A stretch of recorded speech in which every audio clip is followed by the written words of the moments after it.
India மற்றும் பாகிஸ்தான் போரை நிறுத்தியது ட்ரம்ப் இல்லை என பாகிஸ்தான் அமைச்சர் புதிய தகவல் ஒன்றை தெரிவித்துள்ளார். இந்தியா மற்றும் பாகிஸ்தானுக்கு இடையேயான போரை தாம் நிறுத்தியதாக அமெரிக்க அதிபர் டொனால்டு ட்ரம்ப் கூறி வரும் நிலையில், மூன்றாம் தரப்பு தலையீட்டை இந்தியா ஏற்றுக்கொள்ளவில்லை என பாகிஸ்தான் வெளியுறவுத்துறை அமைச்சர் இஷாக் டார் தெரிவித்துள்ளார். இந்தியாவுடனான மத்தியஸ்தம் குறித்து அமெரிக்க வெளியுறவுத்துறை செயலாளர் மார்கோவிடம் பாகிஸ்தான் கேட்டுக் கொண்ட போதும் இந்தியா அதனை நிராகரித்ததாகவும், இது இந்தியா மற்றும் பாகிஸ்தானுக்கு இடையேயான இருதரப்பு விவகாரம் என்ற நிலைப்பாட்டில் இந்தியா உறுதியாக இருந்து வருவதாகவும் தெரிவித்துள்ளார். இதன் மூலம் இந்தியா மற்றும் பாகிஸ்தானுக்கு இடையேயான போரை தான் நிறுத்தியதாக கூறி வரும் ட்ரம்பின் கூற்று பாகிஸ்தான் அமைச்சரால் மறுபடியும் முறியடிக்கப்பட்டுள்ளது. நடுவானில் திடீர் கோளாறு. 165 பயணிகளுடன் அவசரமாக சென்னையில் இறங்கிய விமானம். 165 பயணிகளுடன் சென்ற விமானத்தில் கோளாறு ஏற்பட்டுள்ளது.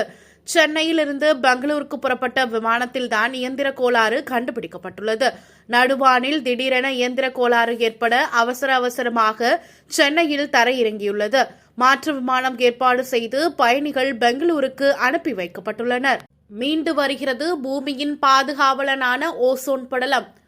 உலகத்தினர் மான்ட்ரியல் நெறிமுறையின்படி ஓசோன் படலத்தை பாதிக்கும் பொருட்களின் உற்பத்தி மற்றும் பயன்பாட்டை குறைக்க தொடங்கியதன் பயனாக கொஞ்சமாக தன்னைத்தானே ஓசோன் படலம் சீரமைத்துக் கொண்டுள்ளது. தற்போது இருப்பதைப் போலவே அனைத்து நாடுகளும் தொடர்ந்து ஒத்துழைத்தால் அடுத்த 40 ஆண்டுகளில் ஓசோன் படலம் முழுமையாக குணமடைந்து பழைய நிலைக்கு திரும்பும் என ஆராய்ச்சியாளர்கள் தெரிவித்துள்ளனர்.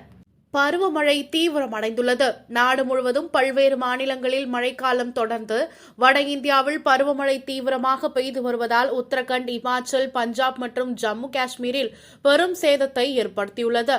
பஞ்சாப் மற்றும் இமாச்சலத்தில் அதிக அழிவு ஏற்பட்டுள்ளது. கனமழையால் ஏற்பட்ட வெள்ளத்தால் பஞ்சாபில் இதுவரை 50க்கும் மேற்பட்டோர் உயிரிழந்துள்ளனர். அதே நேரத்தில் 25 லட்சத்திற்கும் மேற்பட்டோர் வீடற்றவர்களாக மாறிவிட்டனர் என்றும், இங்கு பெய்த மழையால் 2000 கிராமங்கள் நீரில் மூழ்கியுள்ளது எனவும் தகவல்கள் வெளிவந்துள்ளது. இமாச்சல் பிரதேசத்திலும் நிலைமை மோசமாகி வருகிறது.